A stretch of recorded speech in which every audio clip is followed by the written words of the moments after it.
Hello, everybody. Welcome to Suddenly Remote. It's going to be a really fun one today where we're going to be talking about the big five, which are leadership skills that, probably would have been considered nice to have or not maybe on your radar, that I believe have become the new must-have. Little treat for you, especially the people who've been to the series before. I have a guest today. I have a guest which happens to be my husband, Graham. So Graham and I, hi Graham.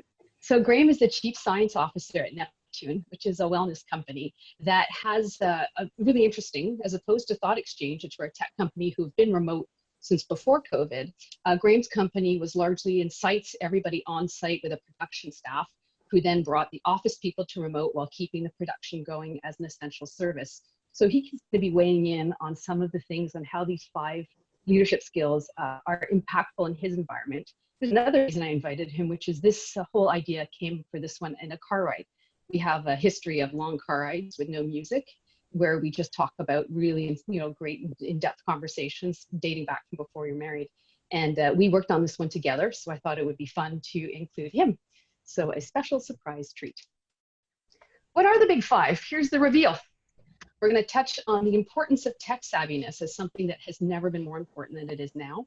We're going to talk about trust, but trust on steroids, really ramping up what you thought trust to a whole new level. We're going to talk about connection in terms of the depth of connection that you're expected to have with people. Talk about resilience, but resilience in the way of reimagining yourself.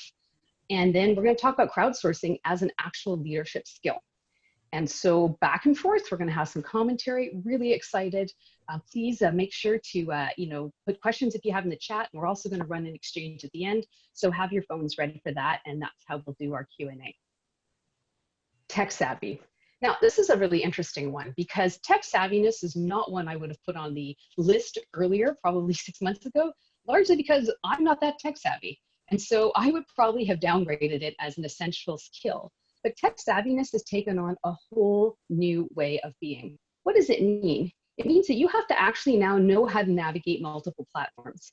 So I'm going to bring you back in the time tunnel to January. It's going to sound like that's a long time ago. I was at an on-site meeting back when we used to actually go to other companies and meet with them. And it was with a really forward-thinking, huge company with tons of young people in the boardroom. And none of us could figure out how to use the technology in the room. We wasted probably 12 minutes trying to figure out how to get the board to work, how to get the presentation to work. And then we called the guy who comes, the tech guy, who then comes and sets everything up. And I largely live my life like this. You can't do that anymore. There is no tech person who's coming to sit in your office, in your home to help you. And so if you don't know how to navigate technical situations, you're actually going to find yourself really being left behind. So this is not just as a participant, you actually have to know how to lead meetings and lead your offsites on it, how to use all the tools, how to use all the gadgets. And there's not one platform necessarily that everybody's using. So if you're working with other companies, you also have to be able to share screens and use features and problem solve on the fly by yourself. So that's going to require a whole new level of skill if you don't have it. The other thing that it means being tech savvy is remaining calm when everything doesn't work. I've been on a number of different conferences and different platforms and different speaking engagements where my slides don't work, the technology doesn't work, you're on mute, and you can't afford to sound snappy or look crazy. One of the things that I thought was so funny is that in some of the comments that I've received after a couple of different situations, in the comments were how people were really impressed by the tone of voice I managed to keep as everything was going wrong. So tech savviness is really important and staying calm. What does it mean if you don't have it? Because before you could have just opted out. I'm a let out, I don't do technology, I don't do all those gizmos. If you don't have it right now, you actually lose credibility. You lose credibility if you can't manage to get your camera on, to fix your own mute. You can't manage to run a meeting that use all the participation features. You're going to lose credibility as being current in your leadership, and you waste other people's time. I don't know how often meetings have been delayed, and I think Graham's going to talk about that, by people who don't know how to use technology. And in fact, you're going to really isolate yourself and really present yourself as somebody outdated. Graham? Yeah, I mean, I think you alluded to this a bit before, that it's really important for participants too. I mean, even though the focus today is on leadership, even when you're joining someone else's call, I mean, you're still a leader in everyone's eyes. And if you're the one who's always having trouble getting on, always 5 minutes late, there's always, well, my internet had this issue, that issue, it really does hurt your credibility a lot with the team. And I mean, probably everyone knows there's always that one guy who's consistently late. And it's this time, you just need to figure it out. And it is hard because there's multiple platforms. I mean, we use one platform, our customers each use a different one. So it's a lot to learn, but it really hurts your credibility when it's consistently happening. And I mean, as Des alluded to, then you'll freak out too. So when you finally do join in, there's a big freak out. Oh my God, it took me. It's not what we need going forward. I mean, we're going to be calling into meetings like this a lot in the future. So we got to figure it out. Yep.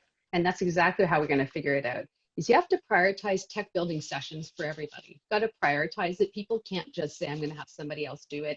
And there's no title that's exempt. I've been training for 25 years, and routinely the most senior people decide to exempt themselves because they're like, oh, I don't need to learn that skill. And really right now, there's absolutely no excuse for anyone to not know how to use technology. My mother, she's a grandmother and she can lead Zoom meetings. So if anybody says that like I'm too old or I'm, this is too much for me, I would like you to meet my mother. So trust. Now, trust is one that's been around for a long time. So why would I say it's the new must-have? Because trust has been something that I've been discussing and training on for many, many years. Well, it's not old news. It's not old news at all. Because the suddenly remote world has really, I find, surfaced a lot of people's trust issues where, we thought we had this dealt with. And I have to say, part of me was a bit disappointed to realize that those old paradigms that I had thought had been put to bed are actually alive and well. And the idea of trust as a business imperative has to, I think, continuously be reminded, because as a species, we tend towards suspicion. We tend towards thinking that we're the only people who work hard, we're the only people who care. And that kind of thinking can start to poison an environment that typically should have high trust. So what's the evidence about trust? Well, there's the evidence on motivation really is based on self-determination theory. Feel free to Google it after this, which is the idea that people are motivated by a combination of three things: autonomy, relatedness, and competence. And the thing is, they're not all equally related. Autonomy is actually the most important factor to influence whether someone is motivated to perform or not. Now, you might say, well, that's only in certain cultures, that's only in certain kinds of companies, or that's a certain age group, that's for millennials. But I'm going to tell you, you're absolutely wrong. You don't believe me? Meet a baby. You've all been babies, so I'm assuming you can relate to this. Babies strapped into high chairs with no freedom whatsoever, with a spoonful of food will come at them and spit it back out at you because they're telling you you're not the boss of me. This is pre-language, a desire to exert control over one's own life. And if you don't believe it, once language does come to a baby, they learn no. They say no before they say yes. No is the word of freedom. It's the word to say, I do not accept your way of doing things. And so if you want to really gain the full potential of your team, you really have to trust them. And trust means a lot of freedom. You can have a framework, but you want to have the widest framework possible for people to feel the most freedom they can possibly feel, because the incremental gains you get are absolutely amazing.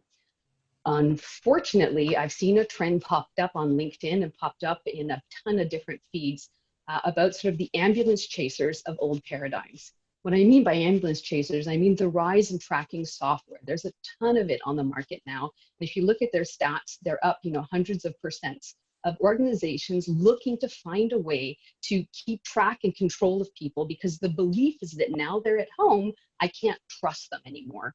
And this is, like, to me, I think probably one of the most tragic things that I've seen happen, because this kind of tracking keystrokes, screenshots to make sure you're being productive is really based on the most, I'd say dark side of human behavior, which is the belief that other people are trying to spook to cheat us.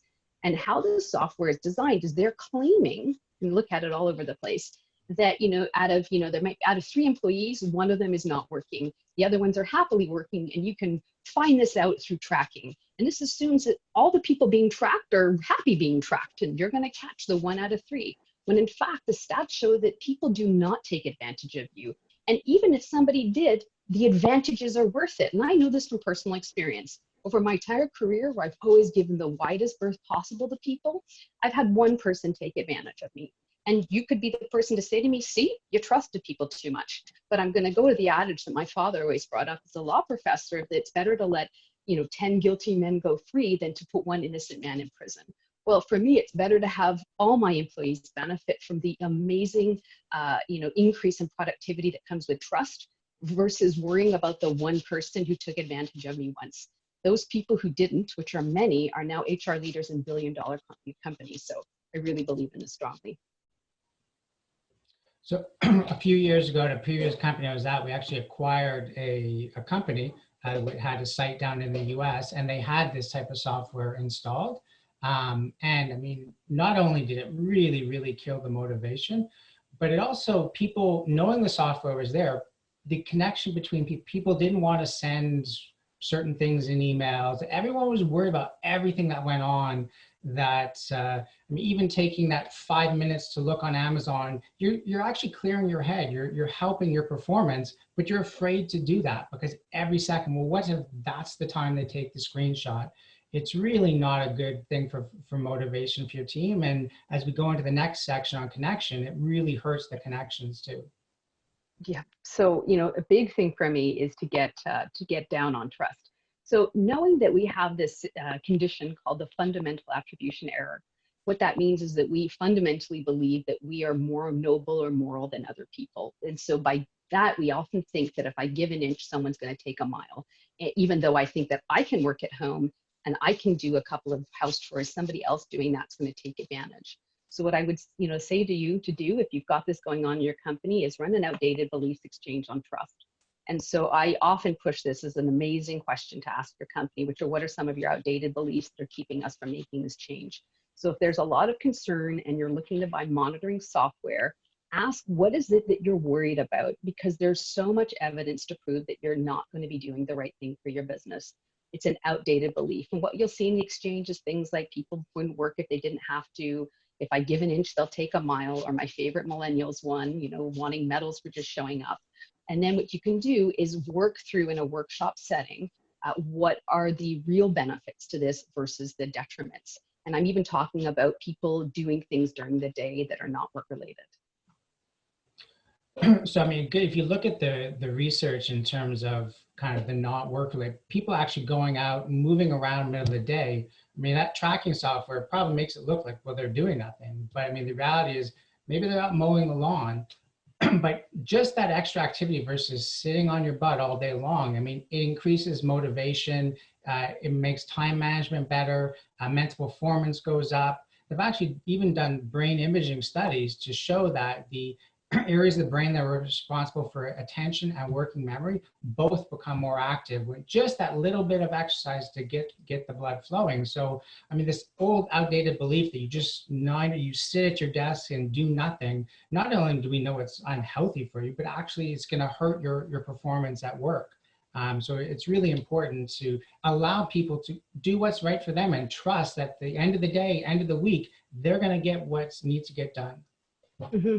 That's exactly it. There's a belief that working from home is taking the traditional work sitting at your desk all day and trying to cut and paste it into home, when that, according to research like Graham just mentioned, is actually not the best work model. So why try to reproduce it when we have the opportunity to reinvent ourselves and look at work over a 24-hour or a seven-day week and let people work when they're feeling creative and let them get out and get a breath of fresh air. Or unload the dishwasher, and that's perfectly fine because that's often where our best ideas occur. I remember Graham telling me back when we used to live in Toronto, he'd take these runs at 5 in the morning and his team would like freak out because by 6:30 when they woke up, he'd have all these amazing ideas that he got during the run. And so that's really when your neurons are firing. So talking about connection now means something much, much deeper, and no longer is it in the squishy HR space. What does connection mean? It means being a people whisperer as a key leadership skill. This is not an HR skill relegated to certain people in certain departments, but it's really understanding what makes someone tick.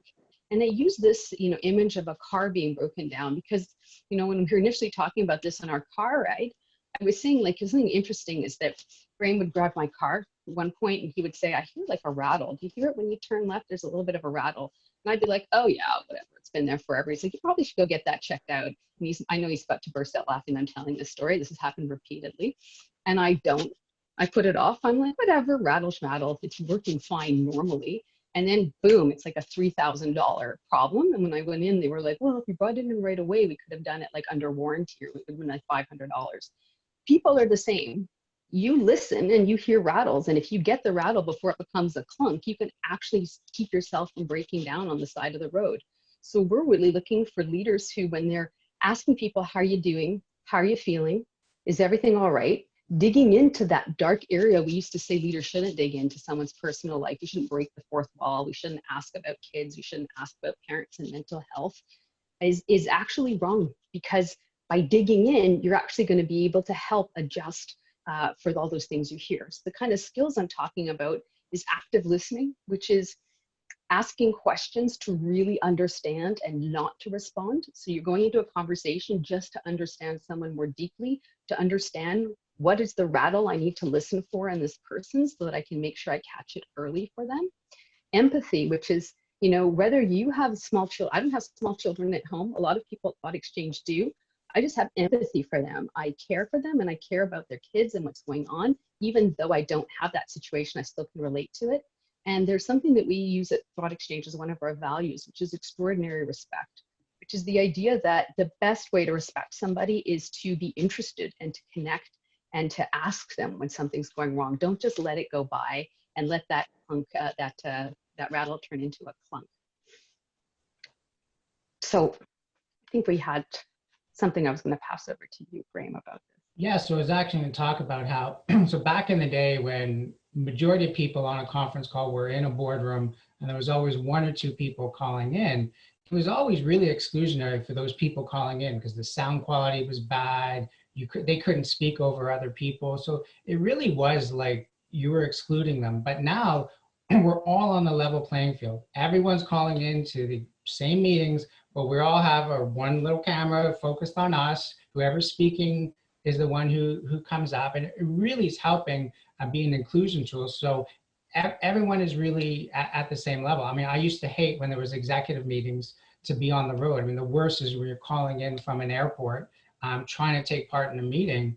But now I've actually done video conferences. This was prior to lockdown, from actually the Las Vegas airport. So I mean, I had the slot machines behind me going away, and I was able to contribute just like anyone else because we were all on the level playing field. So I think this is a good benefit I think we're getting out of this by using these tools.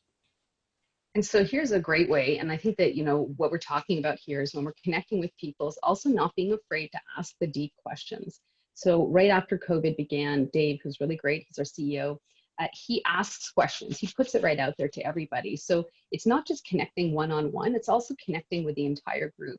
So deep connection is not just for you and a couple of selected others, it's for you and the wider organization. So he asked this question, like, what are fears and concerns you have right now? Because you know what, there are a lot of people had a lot of rattles going on in their minds, and people ask things like, what if it gets worse before it gets better? What if we lay people off? Are our jobs safe? And this was, again, this idea of really connecting with people and getting inside their minds and understanding where their challenges are, and then talking about that. And even if you can't answer it, you know, part of deep listening is just acknowledging someone's reality. Oftentimes we're nervous to ask those questions and to be really deep with people because we feel like we actually have to solve the issue. But just by acknowledging the issue and building that rapport, you're going to increase the person's level of performance by feeling like they're valued and validated. If you remember my slide on self-determination, one of the things factors that contributed to it, besides autonomy, was relatedness, which is human connection. So human connection is no longer a soft thing. Then I chose this image because I find some people say that they connect sometimes better with others. And I wanted to bring this up because this is Graham's comment about people feeling like there's a two-tiered system. Connection has to be inclusive. And so prior to COVID, there was a big feeling that if you were remote, you were on the B team, you were going to never be acknowledged. And like I was saying, you're going to be like that speaker in the middle of the room that nobody ever hears from. And people felt real concern about sort of how people didn't feel like they were on an equal playing field. And, you know, I found with Graham, which is so amazing, is he has staff in different cities, right? He has staff around in different cities and different sites. And no longer was the one who's in the home site feeling like they have not the upper hand, but it's mostly the other people who perceive when they see a meeting room, boardroom with 5 of you and you're alone, that they're having some sort of amazing fun time connecting and you're being left out. So this idea of connection as a way to further the career really has been leveled out because everybody can connect equally, and that you have to be used to not just being with your in and your own crowd. So you have to be able to adapt. I mean, if a tiger can adapt to hanging around with a pig and not eating it, I think you can adapt your connections and communications across the entire organization. So when we were working BC or before COVID, we had all these tools. I mean, we had we had Microsoft Teams, we had so we could chat. No one used it. It was very rare. That one conference call from, or video conference from Vegas was one of the minority of the situation. But now AC, after COVID, we're all of a sudden, and it literally happened in a week or two, we're using all these tools to stay connected, and the difference it's made is huge. I mean, as Des referred to, while there's people located where I am in Montreal, we have people all over, and I only felt like I had a good interaction with my team when I'd actually fly out to see them. But now, daily, I'm just always on the video conference with them, and you not only you listening, but you're seeing them. You're seeing the body language. You're seeing how they react. It's a huge difference. I mean, I've noticed a few times to my team members where just by the facial expressions, you know they're demotivated, you know there's problems. So definitely use the tools because they're fantastic and it really helps you stay connected. Yeah, I think that's amazing. First of all, I just love that BC before COVID. Yeah, I think you're right. This has really challenged us, and it's the cameras on, it's looking people in the face, it's understanding that you can have that connection. I think we've really broken that fourth wall where personal conversations and personal matters are actually company productivity matters, and ignoring them, pretending they're not there, not talking about fears and concerns is allowing people to stay in what we call survival brain at Thoughtexchange. And we're trying to get you back into your creative mind. And this is the best way to do it, is to have really deep connections with other people. It's just very nourishing for the soul and good for the brain. So resilience. Resilience is another one like trust, which you've probably heard before. So I'm going to reimagine resilience. This is not your traditional resilience. And this was actually one of our most, I would say, heated debates in the car ride, was resilience versus grit. So Graham's been an athlete for most of his life, and he's coached my son's soccer teams and flag football and hockey. So, you know, there's a lot about grit in sports, which is like, you know, you got a bloody lip and you run back in the game and everyone's cheering you on because you keep going back at it. And so I was talking about, you know, I think right now we need to reimagine ourselves when we fall down versus being inflexible and doubling down. You know, if you're being kicked in the face, then maybe you shouldn't be running back on the field. You should be wondering about your strategy on the field. And so this is a little bit different. And I'm not saying that there isn't a place for grit, but what's happening in a world that's shifting so quickly is that if you're committed to your 3-year plan, or your 5-year plan, you've probably found out that that's completely irrelevant when we can't even get to ourselves for a 3-month plan right now. So when I'm talking about resilience, I'm talking about the ability to pivot and change. And I was listening to this podcast, Invisibilia, and it was about the Hydra. And it was just amazing. And it was talking about how the Hydra, it's just about 1 centimeter long in freshwater lakes, is actually the closest thing to immortal that we have on this planet. And they were doing research on Hydra. And the thing about Hydra is it can genetically modify itself. So I took this is from a study. It says that a Hydra can actually modify its genetic coding to suit its needs, sending certain cells into overdrive in order to perform additional functions, meaning it can actually all the cells in there are capable of changing. And, you know, it's an interesting thing because in startup culture, there's this moment where anybody can be anything. You know, it's kind of like when a fetus is being developed and a toe can become a kidney and an eye can become the heart. And then that period ends and people really get fixated and inflexible. And what I've really enjoyed seeing is that organizations that have been able to pivot really fast, when if you imagine asking this in January, it would have sounded impossible. In January, would you ever have thought that the Ford Motor Company would be able to produce ventilators, change their plants, clean it up, and turn into a medical facility? And in fact, they're producing masks now as well. Another one is Prada. Prada making masks, and not Prada masks, like medical masks, because that's what's needed. And so I'm watching such a beautiful amount of this, that Hydra-esque resilience, where you're really just morphing and changing quickly in order to keep yourself relevant, versus the organizations that are not able to do that and are likely not going to survive. And so we took it, we decided to start making hand sanitizers as well as distributing touchless thermometers, like the ones where you don't actually have to touch the person, which doesn't sound like a hard thing. I mean, right now we make wellness products. We're used to bottling stuff, to mixing stuff. But the problem is hand sanitizers, they're actually registered as over-the-counter drugs, and touchless thermometers are actually medical devices. So I don't think our regulatory team has slept in the past 2 months because they've had to figure out all these new areas. How are we going to do this? Because we want to put out quality products that people are going to really benefit from. And how are we going to do it and meet all the regulations? It's been a ton of work, but hugely motivating, obviously, because now we can get out tons of hand sanitizers on a weekly basis. But it took a lot. Everyone had to shift and learn a whole new area to get it done. Yeah, and I think what happens is, if you can imagine before how much planning had to be done for a company to change a product, add a product, or pivot in their marketing even, it would be like molasses. I had a guy, Ivan, who used to be on my team, and he would say, sometimes it feels like we're pushing a peanut up a mountain with our noses. Like, that's how long it takes to make change in a lot of big companies. And then you think of the Hydra that's constantly reinventing itself and therefore lives forever. Well, if our organizations want to live, proverbially forever, we're going to have to get good at this. And this was a test showing organizations whether it has that capability or it doesn't. Thoughtexchange is a great example too. We have been talking about doing a free version, maybe about the environment, maybe about Me Too, and it was sort of being thrown around for a few months. Suddenly, when COVID began, right away, there was this question of like, what can we do to help? And it was like, well, why don't we let people run free exchanges for COVID-related questions? And it was like all those issues that were obstacles before about how do we open the software, how do we support it, how do we market it, bang. I believe that we were talking about it on a Friday and getting it up and going on the following Wednesday. And again, that was back to the same examples, Graham, everybody just shifting into doing the job that needs to be done and suddenly showing this flexibility that was not considered necessarily easy before. And what can I tell you? We had some great results. So far, we've had over 17 million ratings in COVID-related thoughts, meaning that we have generated that much conversation around how companies can handle COVID, how they can react to it, how they can get back to work. And this all was done, again, within about under a week, which before would have seemed impossible. So that's how we reinvent ourselves. So my last one of the 5 before we get into our exchange and our Q&A is about crowdsourcing. Now, obviously, if you don't know Thoughtexchange, we're a crowdsourcing technology, but crowdsourcing is actually starting to be listed as a leadership capability, which is the basic understanding is that people can, reach out to a large group of people and get input and ideas and knowledge from the entire company. And this is becoming so important, even BC. I'm just doing that for you, Graham, before COVID.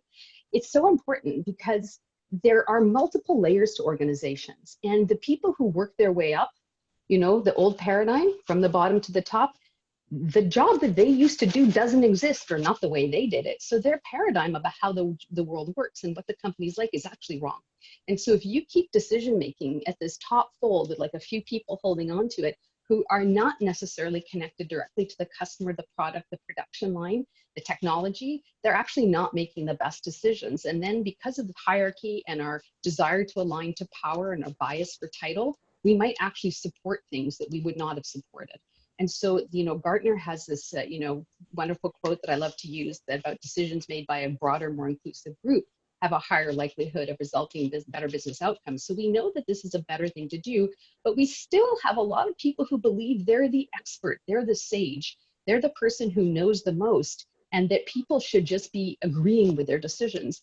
And yet I've seen this now going on all sorts of, whether it's through the school systems or the governments, where one person decides that they're going to make a top-down decision. We're going to reopen, we're going to close, we're going to do this. And people around them are saying, actually, no, the medical expert says this, the parents say this, and they have to reverse and change their decisions because their decision is getting voted off the island. Why is this? The scale of knowledge has shifted. Right now, we're in a situation we have not been in 100 years, and what we knew 100 years ago isn't going to help us that much right now. We have to find new knowledge, and everybody suddenly has knowledge they can bring to the table. I think they had it before, but it's brought to the forefront that leaders of governments, leaders of companies, leaders of education have to look to a larger group of people for knowledge. The other thing is that we have to acknowledge that knowledge, because if you don't, the people will push back on your decision with good reason.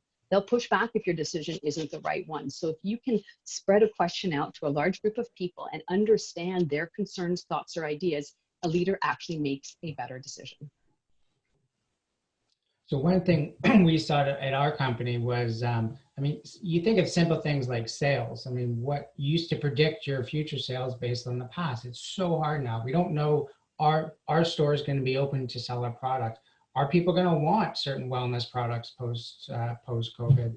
But the other even simpler thing is when it all hit, and we are an essential service, so we were allowed to keep production going, but we had to keep our employees safe. So we were meeting to try to figure out, and I've spent hundreds of hours down on the production floor. So I knew the way things went, but I knew things the way things went BC.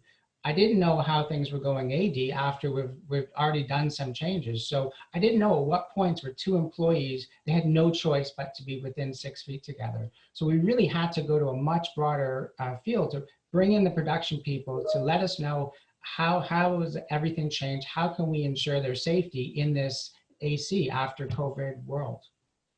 Yeah, and that's, I think, a big thing is that now people will expect this, but they probably should have been engaged before.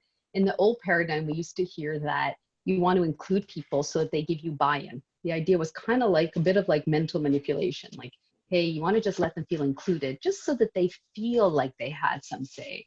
But it was condescending and it wasn't genuine. The crowdsourcing is genuinely being open to changing your mind or changing your belief system based on the knowledge of the crowd. The smartest person in the room is not the person, it's the room. And if you can understand that, and there's again research that shows that a small group of experts are out decisioned by a large group of non-experts if you have a crowd weighing in. And you know, trusting the crowd is something that I've had to learn while working at Thoughtexchange, even for myself. So one of the great examples is that this is why we started to run COVID exchanges for free. Is Dave, our CEO, he ran an exchange right away at the beginning saying, what are your thoughts and questions? And what do you think we need to do right now? Because he doesn't have the answer. So he said, what are your questions? And what do you think we need to do, communicate, react as a company? And this began this whole new dialogue as we all, you know, troubleshooted and problem solved and ideated together to figure out what we were going to do for our employees and for our customers, you know, in the world and inside. So crowdsourcing for both of those things was important. And again, using crowdsourcing, we do it for everything. Like we do it for sales. I mean, I just pulled this one. I mean, what sales training do you need for Q2? Ask the salespeople what training they need. Again, the leaders, although they're wonderful, are still one level removed from reality. And that one level removed means that you might not be as relevant. We were used to having people 6 levels removed make decisions that impacted those frontline people that were often not well, I would say, received. We have another one here about what initiatives you could have. I just grabbed a bunch of them. What advice do you have for me as I consider to lead the team? Leaders reaching out, like how wonderful is that to reach out and ask, what is it that you need from me as a leader? Not making assumptions that you know what's best for your team and treating them like the very, very wise and sharp and smart people that they are. And so those are my big 5, or our big 5, Graham. There's tech savvy, there's trust, but a deep level of trust, letting go of all your paradigms around people and understanding they function better when they're left with a wide berth. That deep sense of connection by really digging in to hear the rattle before it becomes a clunk and you're by the side of the road. Resilience as a way to reimagine and pivot as opposed to double down on old business models that have become outdated overnight. And then crowdsourcing, which is really pulling information from a very broad group of people so that you can make the best business decision possible as a leader. And so with that, I'm going to run a thought exchange to crowdsource what's on everyone's mind. You wonderful experts who are here with me today. So if you sing along, if you know the words, this is what we do. There's going to be a link in the chat right now, or you can get out your phone and put it into camera mode. Do not take a picture, just hold the camera up and you'll get a little drop down and just hit it and you can go into the exchange. If not, go into the link that's in the chat. The link is a live link. If it's dead for you, meaning it's not blue, it means you haven't updated Zoom. So you just have to cut and paste that into a new tab, but it should work if you have updated Zoom. And or if nothing is working, you can go to tejoin.com and put in those 9 digits. So in Thoughtexchange fashion, I'm going to be quiet, look what's going on in the exchange. give it a couple minutes, and then we'll both take some thoughts, questions, and share some ideas together. Okay. First, I want to thank everybody who's participating. We do share out the results of the exchange.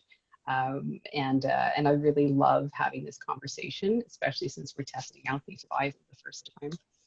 So this is really funny. You're very witty here, whoever has just won the exchange. Just so you know, that's how I feel, and I have the #1 thought, is that you can no longer be isolated in your ivory tower, flatten the curve. You're right, the hierarchical curve is what's being flattened. And you know what's interesting about COVID is it's been like an accelerant of what was actually necessary to happen in the world. It's just like an accelerant was poured over all these concepts, and we've gone so much faster. And what an amazing thing to maybe leap 3, 5, or 10 years as a species in terms of work and our view of it right now. And so, yeah, we have to flatten the curve around privilege. You know, a lot of times executives could work from cottages, but nobody else could be trusted. All these kinds of things that were going on that I'm well aware of is like no longer the case. I was reading everybody I'm sure read the Mark Zuckerberg article where he was like, surprisingly, people are actually productive from home. So this isn't just about age. I was like, really, Zuckerberg, you're surprised?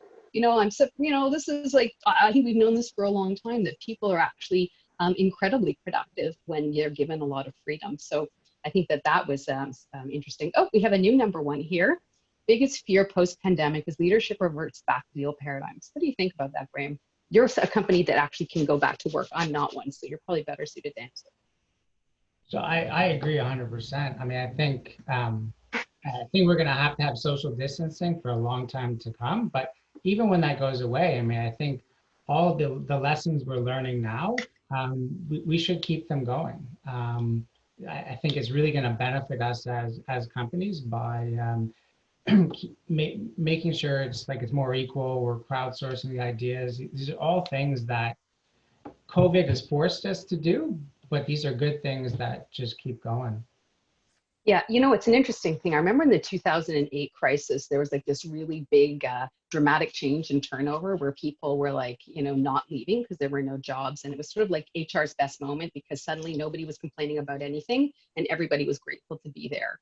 And then the minute the economy turns back on, people vote themselves out of the company. They're like, you know what, I'm going to go take my job elsewhere. I think what's going to happen here is companies that return post-pandemic will probably think nothing happened until the economy heats up again. Whenever that does happen, then their talent will leave. They'll leave because they've now, you know, why live in really expensive places? Why commute, you know, 2, 3, 4 hours? Some people, it doesn't make any sense. So the minute their choice will be given, they'll take it. So I wouldn't get too relaxed if you're an organization that thinks that because you have 20% unemployment, you can do whatever you want. The world has a way of managing itself, and I do believe in the karma of what's going to happen. Definitely need training to educate leaders on the importance of remote working. That's our new #1. So training, yes, and education. I think, you know, what's happened is that there's a thing called cognitive dissonance in psychology, which is it's really hard to change somebody's attitude about something and then have them behave. So think about this, and this is again a proven piece, is that, you know, if you want somebody to, you know, change into an electric car and you're trying to convince them that you know, they'll love an electric car, they'll push back. And then something will happen, like there'll be, I don't know, it's some sort of moment, a car rental place, and they only have an electric car, and then you drive the electric car, and now you're like, I love electric cars. And so the crazy thing is that your attitude actually changes after your behavior changes. So your behavior can have a forced change of which then your belief system changes. So what we're seeing here is companies saying things like, wow, I think remote work could actually work. They didn't think that before because they hadn't had it forced upon them. And so, you know, it's like your attitude towards food you've never eaten isn't going to be really exciting, but once you've eaten it, you're going to change your behavior. So I think here, one of the big things that we have that's benefiting us right now is that everybody's been able to see it working. So if you don't think it's working, that's really going to be clearly your own belief system, which is going to show you to be outdated. I think what we have to do is make digital leadership more accessible. So that's with tools. So we, you know, I used Thoughtexchange when I was at Cineplex. I use it now.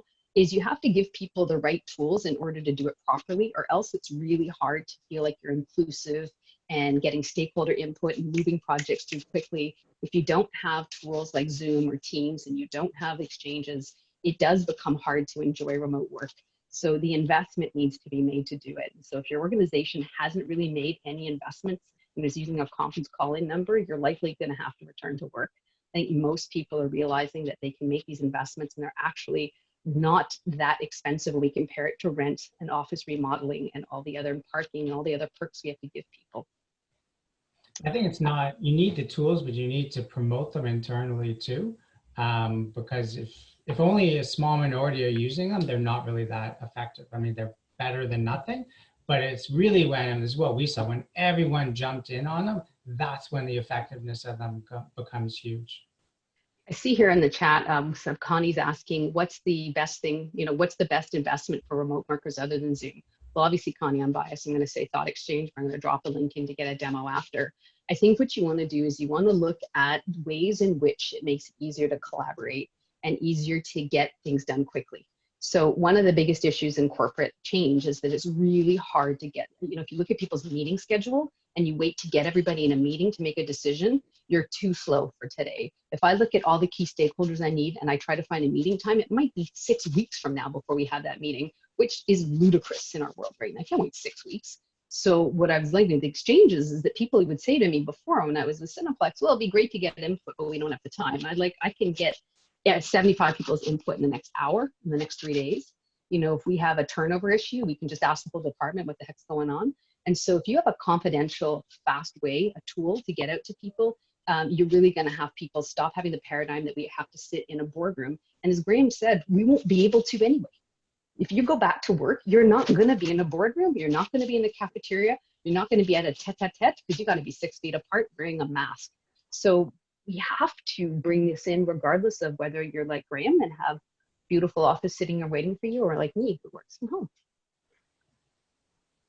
Let's see, there's one that's popping up for you. It's important to find those leaders who have blossomed and encourage their growth. Yes. Typically, the old work paradigm leans hard towards extroverts and towards title. So people who are loud and, typically, charismatic, people tend to listen to them more, even if they don't have the best ideas. Being an extrovert, I understand that. It's worked to my benefit for a very long time. Graham is an analytical guy. You can see he's got Spock, who's the spirit animal behind him. He's someone who's more quiet and more thoughtful and definitely very well researched and analytical. And I do think that this has been an equalizer in terms of politics and voice. I don't know if you have anything you want to add, Graham. No, I think you covered that one well. You love the smartest person in the room is the room, not the person is the room. Yeah, I stole that from somebody. I wish I could give them credit. Put it in Google and you'll find out who said it. It was not me. I love that quote, but I can't steal that one for myself. It's amazing opportunities for leaders to build trust and be vulnerable. Yeah, by admitting you don't have the answers, before that was like just something for like crunchy granola leaders to do, which is like, hey, I don't have all the answers. Now it's just like a fact. You just don't. You don't. And we're seeing this again with national leaders. They're making decisions and then they're saying 2 days later, that was the wrong decision. We're making another wrong decision. We have a moment now that's so beautiful where you're allowed to be wrong. You're allowed to go back on what you said. You're allowed to have problems with your products, problems with security. People are giving leaders and organizations leeway to learn on the fly. So grab that, whether it's with your customers or your employees, and test and push hard right now. Instead of being scared of the speed, enjoy it, because there's also a little bit of I'd say patience with people right now and organizations as they learn. Thank you, incredible webinar. I'd love to see that. I'm just trying to see if there's anything here.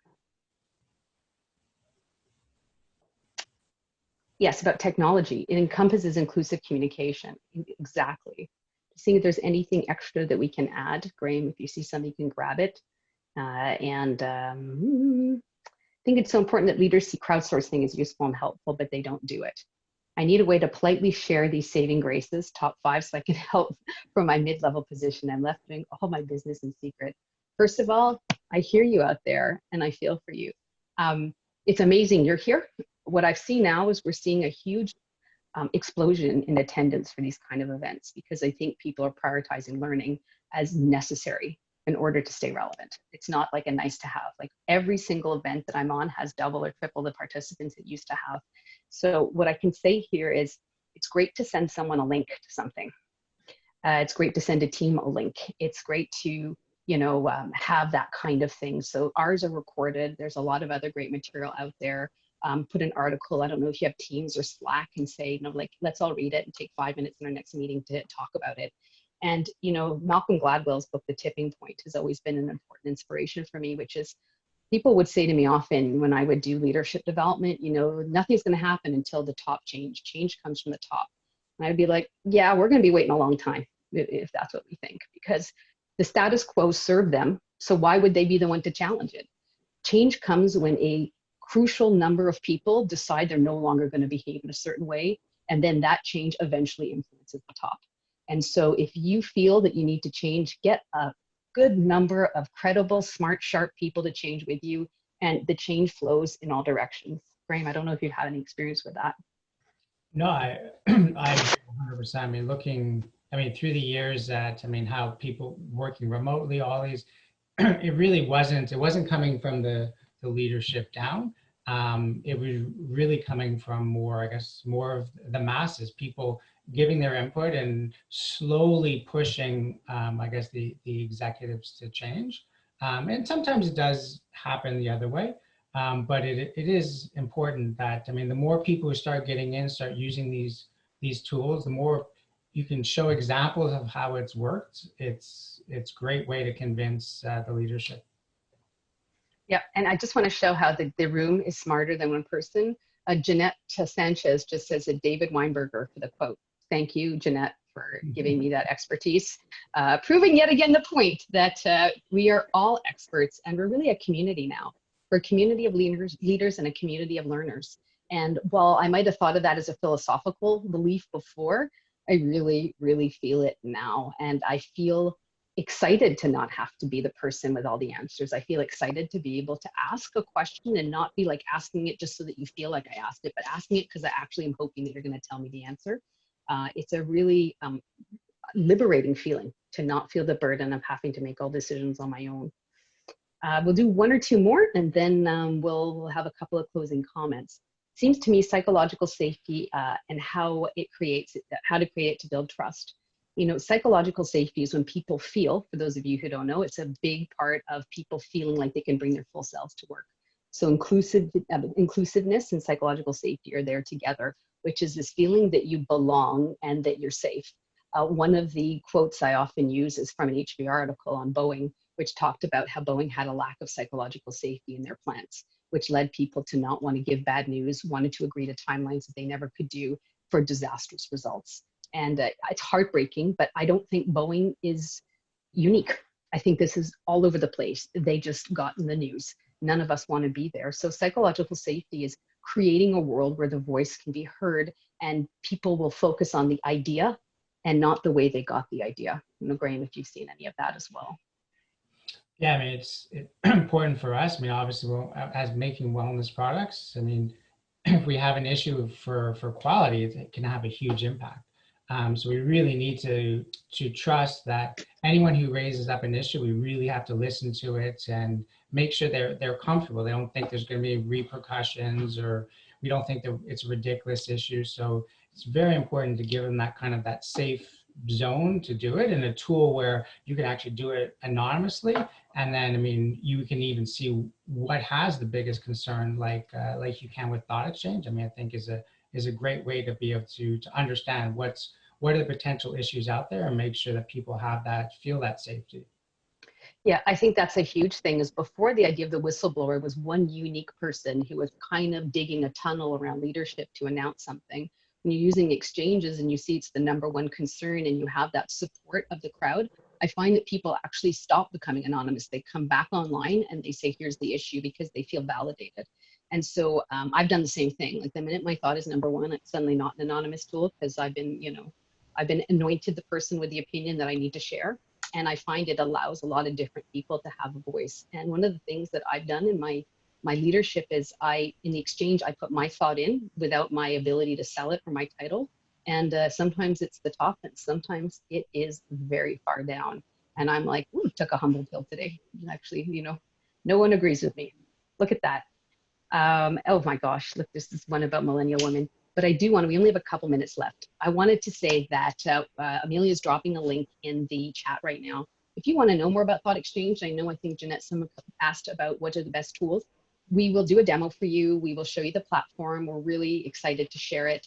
There's a ton of data and analytics on the back half. It's telling me, voting trends. It's telling me concerns. It's showing me all sorts of things anonymously, but about, how you're feeling, and it will help me make a decision.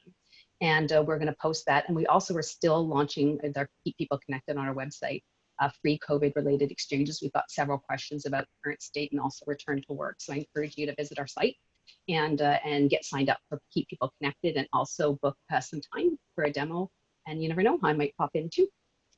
I want to thank Graham for coming in today. This was really, really fun to do something together. We used to joke about hosting, some kind of blog or website back in the day.